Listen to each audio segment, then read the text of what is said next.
मां स्कंदमाता की विस्तृत कथा। नवरात्रि का 5वां दिन। परिचय। नवरात्रि का 5वां दिन मां दुर्गा के 5वें स्वरूप मां स्कंदमाता को समर्पित है। मां स्कंदमाता भगवान कार्तिकेय स्कंद की माता है, जो युद्ध, बुद्धि और शौर्य के देवता है। मां का यह रूप असीम ममता और शक्ति का प्रतीक है। उनकी गोद में बाल स्कंद विराजमान है और उनके 4 हाथों में कमल, वरमुद्रा, अभयमुद्रा और जपमाला शोभा पा रही है। मां का वाहन सिंह है, जो उनकी शक्ति और गरिमा को दर्शाता है, और उनका तेज सूर्य के समान प्रकाशमान है। मां स्कंदमाता की कृपा से भक्तों को संतान सुख, ज्ञान, शांति और रोगों से मुक्ति प्राप्त होती है। आज हम आपको मां स्कंदमाता की एक प्राचीन पौराणिक कथा और एक काल्पनिक चमत्कारिक कहानी सुनाने जा रहे हैं, जो आपके मन में भक्ति की ज्योति प्रज्वलित करेगी। प्राचीन पौराणिक कथा। प्राचीन काल की बात है, जब सृष्टि पर एक शक्तिशाली असुर तारकासुर का आतंक छाया हुआ था। तारकासुर ने कठोर तपस्या करके ब्रह्मा जी से वरदान प्राप्त किया था कि उसे केवल भगवान शिव और मां पार्वती का पुत्र ही मार सकता है। इस वरदान के बल पर तारकासुर अभिमानी हो गया। उसने स्वर्ग पर आक्रमण किया, देवताओं को पराजित किया और तीनों लोकों में अराजकता फैला दी। पृथ्वी पर धर्म का पतन होने लगा, नदियां सूखने लगीं और लोग भयभीत हो गए। देवता इस संकट से मुक्ति के लिए त्रिदेव, ब्रह्मा, विष्णु और महेश के पास पहुंचे। त्रिदेव ने एकत्र होकर विचार किया कि तारकासुर का अंत करने के लिए एक ऐसी शक्ति की आवश्यकता है, जो शिव और शक्ति के मिलन से जन्म ले। देवताओं की प्रार्थना पर मां पार्वती ने भगवान शिव से विवाह किया। उनके मिलन से एक तेजस्वी पुत्र का जन्म हुआ, जिनका नाम स्कंद या कार्तिकेय रखा गया। मां स्कंदमाता ने अपने पुत्र को अपनी गोद में पाला, उन्हें युद्ध कला में निपुण बनाया और अपनी शक्ति से उन्हें अभेद्य बनाया। जब कार्तिकेय युद्ध के लिए तैयार हुए, तो मां स्कंदमाता ने उन्हें अपना आशीर्वाद दिया। उन्होंने कहा, हे स्कंद, तुम मेरी शक्ति के अंश हो। तुम्हारा जन्म सृष्टि को बचाने के लिए हुआ है। जाओ और तारकासुर का अंत करो। कार्तिकेय ने मां की आज्ञा मानी और तारकासुर से युद्ध के लिए निकल पड़े। युद्ध के मैदान में तारकासुर ने अपनी मायावी शक्तियों से कार्तिकेय को भ्रमित करने की कोशिश की। उसने भयानक राक्षसों की सेना खड़ी की, आकाश को अंधकारमय कर दिया और भयंकर मायाजाल रचा। लेकिन मां स्कंदमाता की कृपा से कार्तिकेय अडिग रहे। मां ने अपनी जपमाला से एक दिव्य प्रकाश उत्सर्जित किया, जो तारकासुर के मायाजाल को नष्ट कर गया।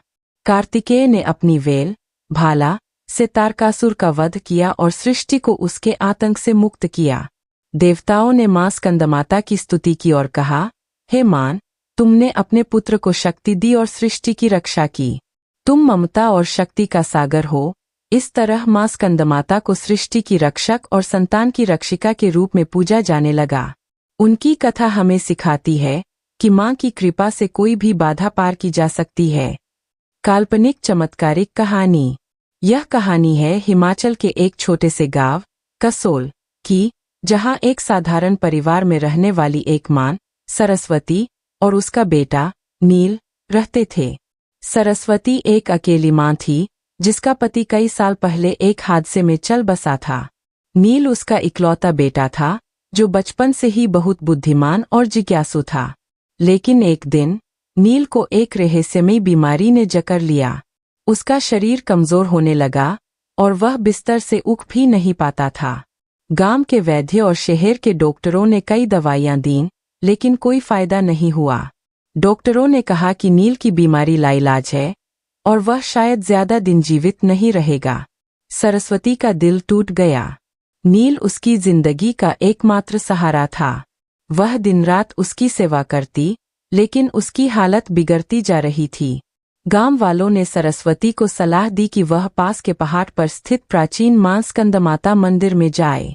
यह मंदिर सैकड़ों साल पुराना था, लेकिन अब वहां बहुत कम लोग आते थे। मंदिर तक पहुंचने का रास्ता दुर्गम था और वहां कोई पुजारी भी नहीं था।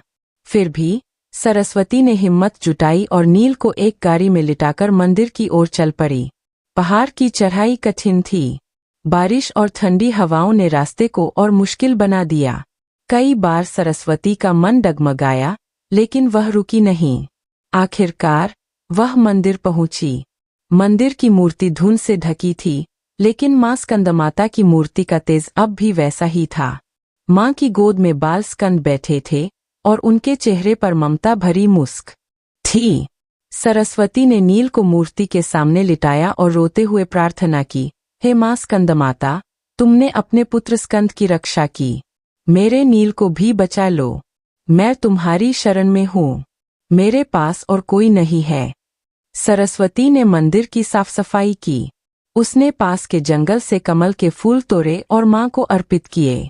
उसने घर से लाई खीर का भोग लगाया और मंत्र देवी स्कंदमाताए नमः का 108 बार जाप किया। पूजा के दौरान मंदिर में एक अजीब सी शांति छा गई। ऐसा लग रहा था मानो मां स्वयं वहां मौजूद हो। रात हो गई और सरस्वती नील को लेकर मंदिर में ही रुक गई।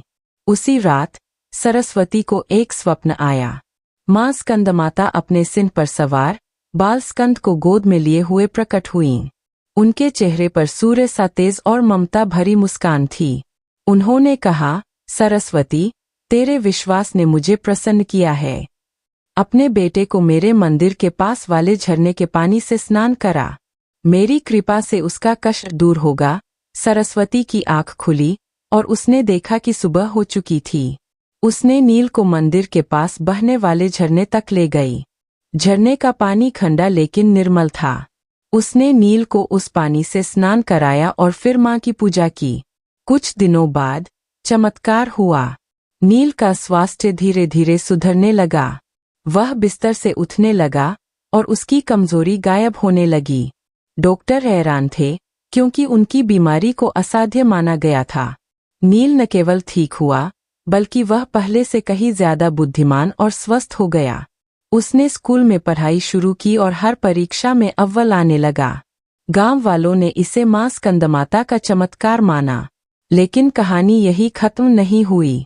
नील ने अपनी पढ़ाई पूरी की और एक बड़ा वैज्ञानिक बना। उसने अपने गांव में एक स्कूल और अस्पताल बनवाया, ताकि कोई और मां अपने बच्चे को खोने के दर्द से न गुजरे। सरस्वती ने मां स्कंदमाता के मंदिर को फिर से बनवाया और वहां हर साल नवरात्रि के 5वें दिन एक बड़ा मेला शुरू किया। गांव वाले और दूर दूर से आए भक्त मां को कमल के फूल, खीर और केले का भोग चढ़ाते और उनकी स्तुति करते। यह मेला आज भी लगता है और लोग मां स्कंदमाता की कृपा से संतान सुख, स्वास्थ्य और ज्ञान की कामना करते हैं। सरस्वती और नील की कहानी आज भी हर भक्त को प्रेरित करती है कि मां की शरण में असंभव भी संभव हो जाता है। मां स्कंदमाता की पूजा विधि। वस्त्र।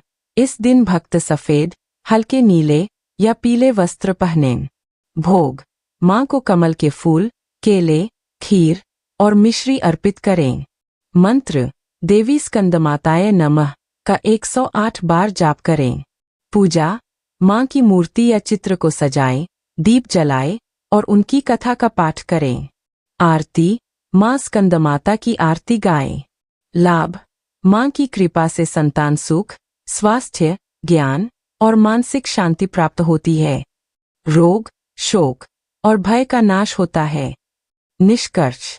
मां स्कंदमाता की यह कथा हमें सिखाती है कि मां की ममता और शक्ति असीम है। उनका आशीर्वाद हर मुश्किल को आसान बना देता है। चाहे वह तारकासुर जैसे असुर का अंत हो या किसी भक्त के जीवन में चमत्कार, मां स्कंदमाता हमेशा अपने भक्तों की पुकार सुनती है। इस कथा को अपने परिवार, दोस्तों और रिश्तेदारों के साथ साझा करें, ताकि मां की कृपा सभी पर बरसे। मां की पूजा में विश्वास रखें और उनके चरणों में अपनी हर मनोकामना अर्पित करें। जय माता दी।